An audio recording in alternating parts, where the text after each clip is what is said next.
आज की एक और बड़ी खबर यह है कि कोरोना वायरस की वजह से बिगड़े हालात को देखते हुए केंद्र सरकार ने 10वीं कक्षा की बोर्ड परीक्षा को रद्द कर दिया है और 12वीं कक्षा की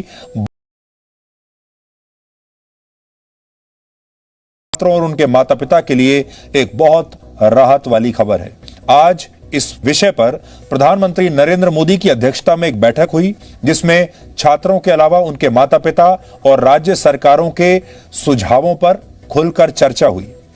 बोर्ड परीक्षाओं को लेकर हुई बैठकों में सरकारी अधिकारियों ने सुझाव दिया था कि 12वीं और 10वीं की परीक्षाओं को टाल देना चाहिए, लेकिन प्रधानमंत्री मोदी ने कहा कि छात्रों की भलाई हमारे लिए सबसे ज्यादा जरूरी है और उनका स्वास्थ्य हमारी पहली प्राथमिकता होनी चाहिए। हम उनके स्वास्थ्य का भी ख्याल रखेंगे और उनकी शिक्षा भी प्रभावित नहीं होने देंगे।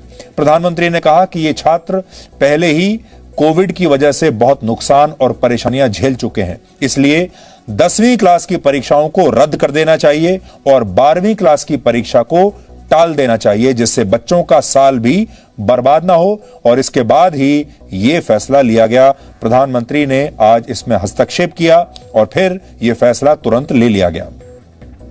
सबसे पहले आप यह समझिए कि 10वीं कक्षा की बोर्ड की परीक्षा रद्द होने का क्या मतलब है। अगर आपके बच्चे 10वीं क्लास में पढ़ते हैं तो, क्योंकि बहुत सारे छात्र आज ये पूछ रहे हैं कि अगर वो परीक्षा ही नहीं देंगे तो फिर उनके अंक यानी मार्क्स कैसे तय होंगे और वो अगली कक्षा में जब जाएंगे तो कैसे जाएंगे। तो आज की बैठक में इस पर चर्चा हुई और सरकार इस नतीजे पर पहुंची कि वो आंतरिक मूल्यांकन के आधार पर छात्रों को उनके अंक देगी और उन्हें 11वीं कक्षा में प्रमोट कर दिया जाएगा। हालांकि किस आधार पर छात्रों का ये मूल्यांकन होगा, इस पर अभी फाइनल फैसला नहीं हुआ है